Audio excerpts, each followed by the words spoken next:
Hello dear friends. This video is dedicated to the Rahu-Ketu axis, to be more specific, to the position of the Rahu-Ketu axis in the second house and in the 8th house. We will look at how this axis affects the development of a person's values. We started a new course about the second house in a horoscope. This is a basic course where we analyze how a person's self-esteem forms, person's claim to a certain wealth, a vision of this resource, and the ruler of the second house plays an important role in this. But we cannot ignore such a case when the second house is influenced by Rahu or Ketu. And this is a general video, which is dedicated to such a problem of the position of the Rahu-Ketu axis in the second house of the horoscope and accordingly in the 8th house of the horoscope. This situation suggests that a person is not free in how he sees his resources. This lack of freedom is associated with his ancestral karma, with something that has been experienced earlier that is now strongly influencing him, but he cannot realize it, voice it out, and therefore he must spend some time dealing with his ancestral problems in the second house. And in this video, I will focus more on the position of Ketu in the second house of the horoscope. We will see what effects Ketu can give in this house and look at some special cases. Position of Rahu in the second house we will already analyze during the course. There is a link to the course about the second house, you can find it under this video. And tomorrow we're having practice lesson where we'll analyze Rahu and Ketu in the second house of the horoscope in charts of our students. So, Ketu is in the second house. Astrologers usually say that this position is problematic, that such a position deprives a person from wealth, and a person does not see his resource. Ketu has the nature of narrowing, and if Ketu is sitting in any house of the horoscope, then it turns out that this area of life, firstly, is unpredictable, and secondly, is associated with some kind of renunciation and letting go. And there is a reason for it. Ketu is a signifier of the 12th house of the horoscope, and we can compare this position as if the owner of your 12th house has got into the second house. What are the advantages of this? They're always positives. The indicators of the house where Ketu or the owner of the 12th house gets become more elevated, less materialistic, and of course, for the second house this is not a very good indicator, because in the second house we must see specifically matter that lies in front of us, which we can enjoy, take in our hand and enjoy.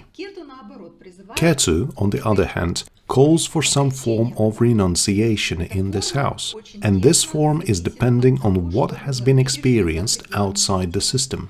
What does outside of the system mean? For example, something has happened in the prenatal period of your childhood. Not to mention past lives, we can so simply refer to it as something mystical, so that we do not understand. But we can say that Ketu is definitely connected with the human genome. What genes a person has, what inheritance. And this genetic program, as well as everything that happened before birth, and also in early childhood, greatly influences the values of a person, his decisions that he makes on the issues, or take it or not take a certain resource, whether he's worthy or not worthy of a certain pleasure in life, luxury. Because the second house is all about Venus's values, pleasure, luxury, something that I like. And people with a strong second house know how to refuse when they are not comfortable and know how to take when they feel comfortable, and do not feel any guilt or awkwardness at the same time, and they go through life, say, with full pockets. They feel that they are worthy, they have high self-esteem, and of course, Ketu being in the second house of the horoscope can significantly damage this self-esteem. But on the other hand, the self-esteem of such a person can be based on very elevated indicators, on spiritual indicators, and not on those indicators which were learned from childhood. This is a very big plus, because where Ketu sits, along with the fact that we let go, we always gain more. As if the indicators of the 12th house poured into this house and made us wiser. We see a resource, not in ordinary things, not in ordinary pleasures, but in the very lofty parameters of our life.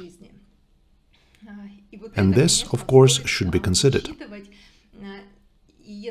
And even if through Ketu in the second house, in childhood, you have learned such helplessness, that you must reject something for yourself, you can always turn to the spiritual side of life and boost your self-esteem despite everything that you have had experienced in the prenatal period,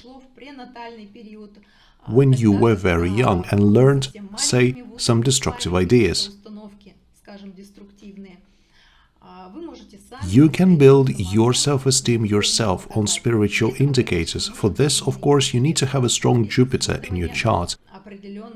And you should follow a certain structure, formula or teaching, which can help you to avoid mistakes in how to build your self-esteem through Ketu in the second house. Ketu in the second house is also an interesting indicator because it can give a person wealth. But to get it, the Ketu's lord must be harmoniously located relatively to the second house, preferably in the Artha house or in the Kama house, and at the same time be strong. Then, at a certain time, and often this happens when Rahu turns on, for example, Rahu period or sub-period, a person can win a lottery or get something that does not seem to belong to him in this life. Suddenly he gains something big, hits the jackpot, and it means that a great potential, genetic potential, was accumulated by his ancestors, and it is manifested in the second house. But when you win something, it is not just because of Ketu in the second house. It is a certain burden, a certain debt, that you have a resource to carry out someone's desire. For example, a desire passed on to you by your family, by your genes. Well, I can give you such an example. I gave it already in my lectures earlier in our courses. Perhaps, if you were a student, you know it. When a woman won a large amount of money in the lottery, she has ascending Cancer, with Ketu in Leo in her chart, and it gave her a big win. At the time when she began the Rahu period, her Rahu is in Aquarius in the 8th house. That is, she went to a foreign territory, bought lottery tickets, won an exceptionally large amount of money, which in principle provided her with a comfortable existence for the rest of her life, while the ruler of Ketu, the Sun, is in the 3rd house. And such a person is obliged to establish charity organization, because Ketu does not give some resources in the second house. He obliges to continue the work of her ancestors, and she continued the work of her ancestors and created a certain fund for low-income families in her community,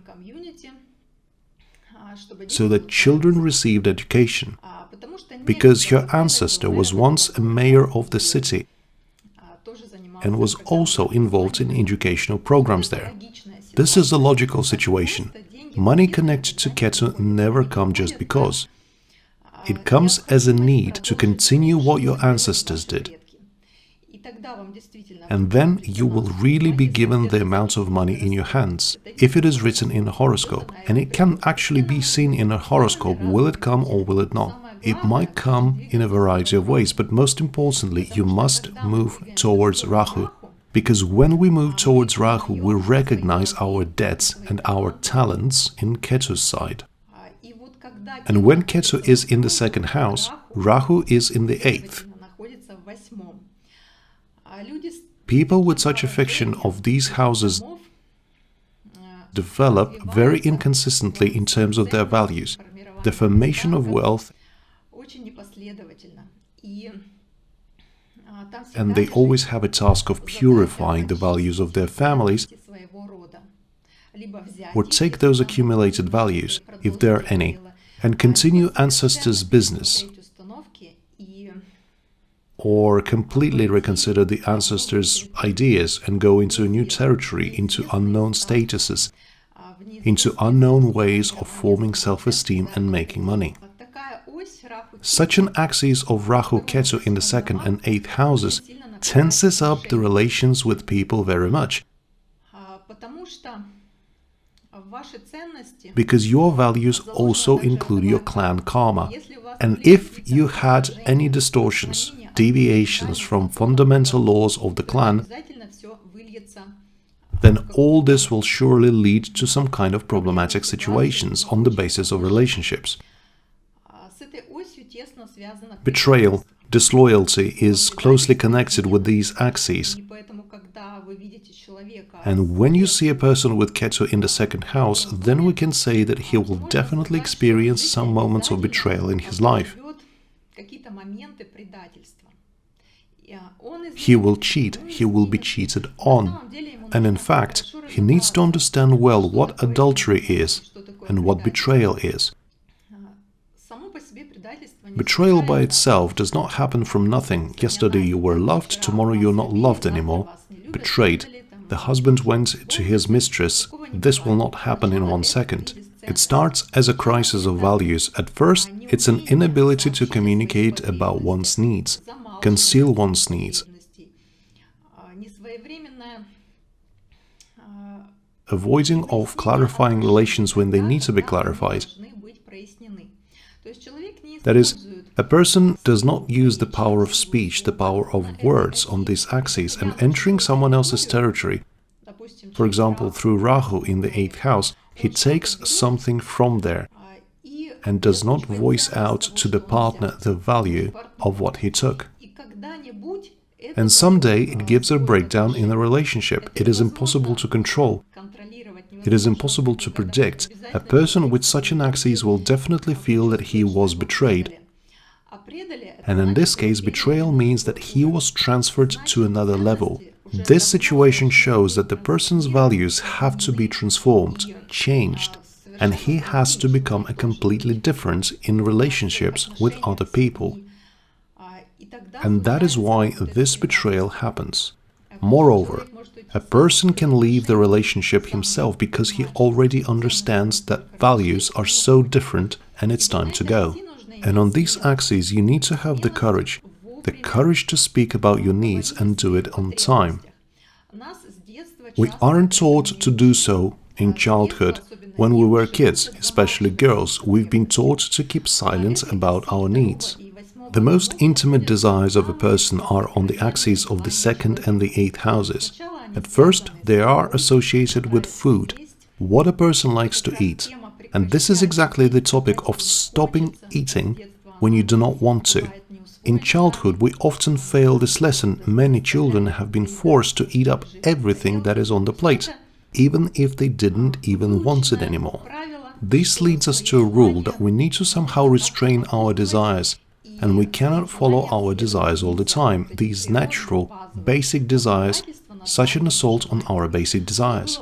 Almost everyone had this in childhood one way or the other. This is how matter is arranged. We must squeeze ourselves somewhere in order to comply with the norms, the rules, and we all have some distortions in the 2nd house. Those people who have Ketu there have a distortion inherited from the family, and often such people with Ketu in the 2nd house are born when a certain crisis of values occurs in the family before their birth or during their birth. Betrayal as well. A person can absorb it from the fact that, for example, a father has betrayed the mother and such a child was born at this time. Also, such a child, since childhood, feels that something cannot be said, something is a taboo, because it hurts the feeling of other people. Let's say he was raised by his mother who had recently experienced infidelity, and she herself falls out of emotional contact with the child. She feels that her needs have been betrayed, that is, were not satisfied, and accordingly, she broadcasts this onto the child. If you, as a psychologist, see a person's Ketu in the second house, then you need to work with his childhood. There's a lot of erased information in his memory because Ketu is such a graha that erases a person's memory, narrows it, and it feels like it is better not to talk about it, not to remember, but still it keeps affecting him. And if it does, then it determines the values of a person, his behavior, his decisions to take or not to take something from this life. Also, such children with Ketu in the second house are often born to parents who experimented with something in their diet, tried to change it, for example, switched to some kind of a diet or abandoned generally accepted nutritional standards for ideological reasons. And from childhood, such children already learn that something is allowed and something is not allowed. That is, for them the topic of nutrition is not as free as it could have been if the parents had not studied this topic, if the child's second house was empty. And we cannot say whether this is good or bad, but a child from his early years can learn that something is impossible. He reads it from the space around him, and every owner of this position, Ketu in the second house, can have memory gaps. These gaps must be restored first. Of course, sometimes such effects relate not only to parents, but to grandmothers, grandfathers, or even kindergarten teachers. Some suggestions can be inserted in us, bypassing our consciousness. It was driven into a person's head when he could not yet defend himself with the power of Mercury. He could not protect himself with his mind, and somehow even voice these suggestions out. And it's quite hard to get it out from the depth of our consciousness. It can be expressed in speech, of course, because the second house is the house of speech, and it can be working through certain psychological techniques. Hypnosis and hypnosis techniques often work very well there, where Ketu is. This is such a common practice to push a person through things that have been forgotten, but still affect him. Also, these are some elements of domestic violence, not necessarily in relation to the child, but maybe this child has witnessed violent behavior between his parents. But since he was very young, for example, he was 2 years old, he does not remember this, and this again affects the relationship and prevents the person from expressing their desires directly. And the Rahu-Ketu axis in the second and the eighth houses destroys the relationship, because a person learns to re-express his basic needs again. Food, money and sex, such concepts lie on this axis. A person cannot say what he likes in sexual life too. Perhaps he does not even know what he likes, because to find out, one must experiment. Experiments on the field of the 8th house. Rahu is on the 8th house. And the more a person with Ketu in the 2nd house moves to someone else's territory, the more he learns about what is allowed and what is not allowed for him. He learns his limitations. Ketu in the 2nd house often keeps a person in his place of birth,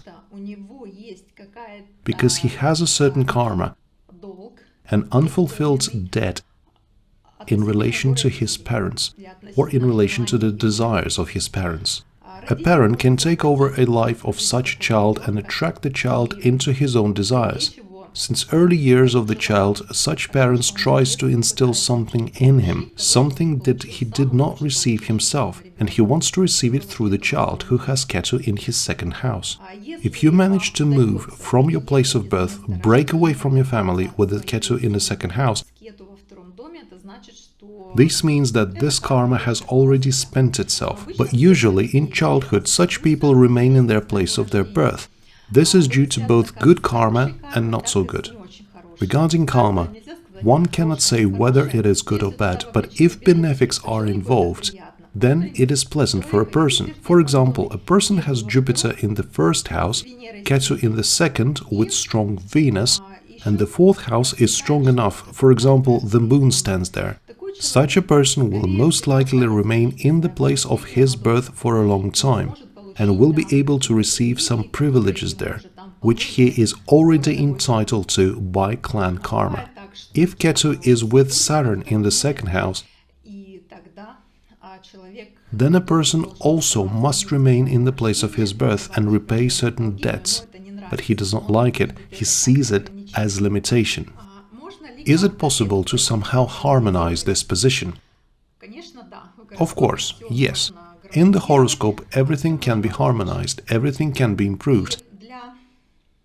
And for the axes of the second and the eighth houses, you first need to determine the problem. These are the houses where we form our values and energy exchange with another person. My resources and other people's resources, my money and money of the others. And if the Rahu-Ketu axis passes there, then the person will involve his ancestral issues in communication with a partner. I'm talking about communication which concerns the distribution of energy in the family. Who owes what to him, who must provide, and such a person can suddenly change his values. And what way such a person needs to go through? First, he must get into a confrontation with the values of his parental family on his own and do something differently. Then make a mistake, become disappointed, come back, accept the values of his family, and then, from the position of acceptance, again try to change something. This is a rather long journey. It lasts for years. And imagine that there is a partner next to this person, because through the axes of the second and the eighth houses, we still want to enjoy with our partners, share a meal with him, have a sexual relationship, promise something, merge with him in our pleasure. How can all this be combined? It is really difficult to combine, and that's why we said that here betrayal and disloyalty might take place. It is almost inevitable. In this situation, if you communicate with such a person, you need to understand that it is best to step aside in time, because when a person experiences a crisis of values, he, first of all, projects it onto the partner, the closest person with whom he communicates. In fact, you personally have nothing to do with this. This is the native's karma turning on, and he starts a confrontation with the values of his family, and he will also involve you in these family relationships. And you can be trapped. Which side to take? The side of your mother-in-law or father-in-law, or on the contrary, enter a confrontation with your mother-in-law. In this case, you need to take as neutral position as possible, because when you follow the lead of this person and take his side that supposedly supports him, like, I'm always with you, I'm only on the side of your values, it will be wonderful for some time, but at the end, he will blame you for it. Because this is his personal conflict with himself, with his mother, with his father, grandmothers, grandfathers, in general with all the values of the family. And if you enter this conflict, take someone's side, then you will still lose. It will all pour out on you. You will be blamed and the person will break up with you, projecting all their family problems onto you. And unfortunately, in such situation, in 90% of the cases, such people sooner or later get divorced. Somehow get out of the relationship because they need space where Rahu and Ketu are. On this axis, a person needs a lot of freedom and space. And especially, such a person needs his partner not to get involved there. Because if you, as a partner, get involved there, that's it. They will execute you first. And you will be the first to blame for supporting your mother, or you will be the first to blame for not supporting your mother, all the same, regardless of the results. How you can reduce this negative impact of the destruction of relationships if you are the owner of such an axis? First, you need to involve Mercury. Mercury always helps where the axis of Rahu Ketu is. To be able to highlight the problem, the essence of the problem, and see exactly to whom you have a complaint at the moment. Your partner may have nothing to do with this. And if you have such an axis, you are unhappy with your partner. And this is very important for us when Rahu is in Taurus and Ketu is in Scorpio. This is a very sensitive issue when through our own values crises, complaints about our partners appear. Because we did not learn to express our desires, and this is our responsibility, that we do not tell what we really wanted in time. We didn't clarify what is comfortable, we didn't get into a confrontation with a person because it seemed to us unacceptable. We just swallowed it, waited for some reason, and now we make a claim to our partner with a question, why? This is Mercury. Mercury helps to figure out that your partner can be taken off the table, and you need to deal with your family.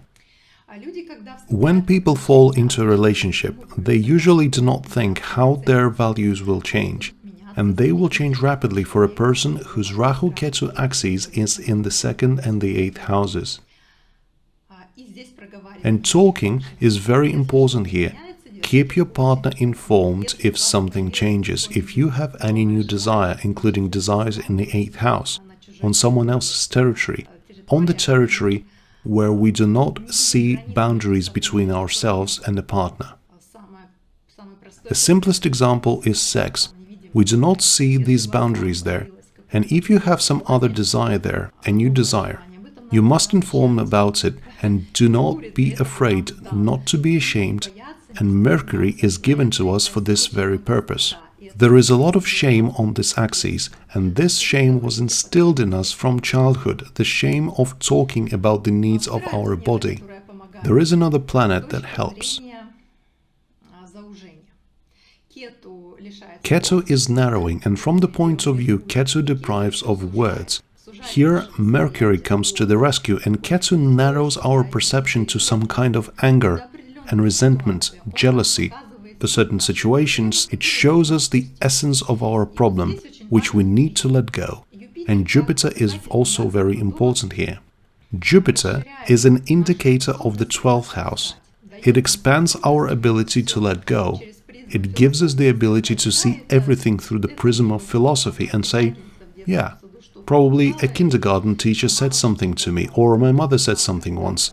But in general, this does not apply to this situation now. The ability to see a broader situation saves your relationship, saves you during value crisis in the 2nd house, so that you do not bring it all down to a partner who has little to do with this situation. Furthermore, the third way to harmonize Rahu-Ketu axes in the 2nd and the 8th houses is Mars. Why Mars? Because Mars is the significator of the 8th house. Ketu is like Mars, but Ketu cuts us off from simple material things. And Mars, on the contrary, returns us to material desires, to the needs of the physical body, and often, or rather always, Mars does it through pain. Mars is pain. When you hit something, or when your leg suddenly squeezed, when something in your body is telling you that something bad is happening, painful and very sharp, Mars does it sharp, just like Ketu. Ketu also does it sharp. Only for us it's a sharp cuts off from reality, and you suddenly find yourself in another space. You don't feel yourself, you have no connection with the body, you float around somewhere, and not necessarily in paradise, in heavenly matter. It can be the attitudes of your ancestors, some kind of a situation that stirred up in your mind from the past, from childhood, and you suddenly fell into it. Mars forces you to get back to Earth, sinful Earth. And you need to physically exercise, do 100 sit-ups, and it will get you back. You need to feel muscle pain, some kind of a cohesion. This, too, brings you back to normal basic concepts during your crisis of values. We have a body. It wants to be healthy, not to get sick. We have a head that should be on our shoulders. All these suicidal thoughts that can also be provoked by Ketu in the second house are immediately discarded, because a person includes his instincts for self-preservation, and this is Mars. So, there are 3 planets which can help us harmonize the position of Ketu in the second house. Mercury helps us communicate and voice out our needs. Jupiter gives the expansion of the field of activity for Ketu to see everything as a whole, not to get hung up on one emotion, one value. And Mars brings us back to life through physical interaction with space. In general, the Rahu-Ketu axes in the 2nd and the 8th houses teaches us to value the simplest things of our life, returns us to basic values, but through the experience of breaking relationships.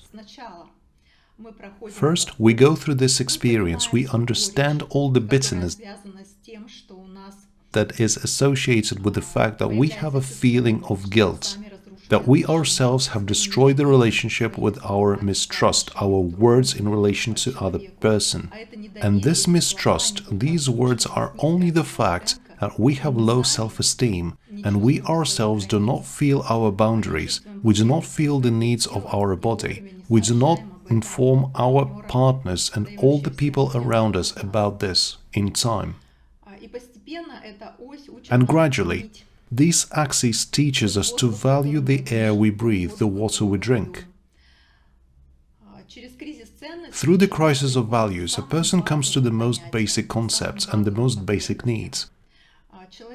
A person who is satisfied with everything is silent, enjoys and appreciates every second of his life. The biggest resource that we have here and now is time. And the 2nd and the 8th houses, these are the houses of Venus and Mars. This is Tantra. This is the enjoyment of the moment. This is the physical interaction with space.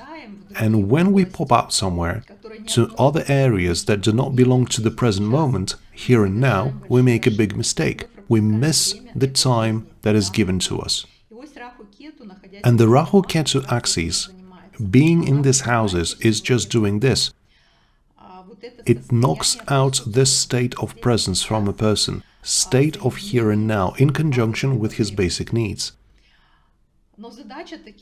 But the task for such people, why do they come here, is to reevaluate it, to sort out everything that has been accumulated in their family, in their clan, all the distortions, to pass through it themselves properly, to suffer, to cry over the ruined relationships and return to the simplest values, and then broadcast them on your children. This is the task facing the person who has Ketu in the 2nd house. Further on our course, we will analyze what crisis of values is typical for each Lagna. I will make a presentation with slides for each Lagna. For example, the ascending areas, how he lives the situation when Ketu or Rahu is in the 2nd house. Then there will be Taurus ascending, what kind of crisis or values they have, etc. Also, after each slide, after each position, we will open the charts of our students and watch how it all develops in their personal horoscope. And let me remind you that the results can be very different depending on where the ruler of the 2nd house is. We have already well analyzed the ruler of the 2nd house in the previous practice lesson. And now we will see how it works when the Rahu-Ketu axis stands in the 2nd and the 8th houses of the horoscope. Thank you very much for your attention. If you're interested in an in-depth study of this topic, look under the video, there is a link to the course. You can join the course right now, or you can always take it recorded, even when online lectures are over. There are curators on the course, and they will give you feedback on your homework. So the course is no different from the one you take online, in real time. You can also check my Instagram, subscribe to it. I post some notes, articles, answers to students' questions there. Thank you very much for your attention. I'm always grateful for all your comments and appreciate them very much. Unfortunately, I am unable to answer to everyone. See you in the courses or in the next video.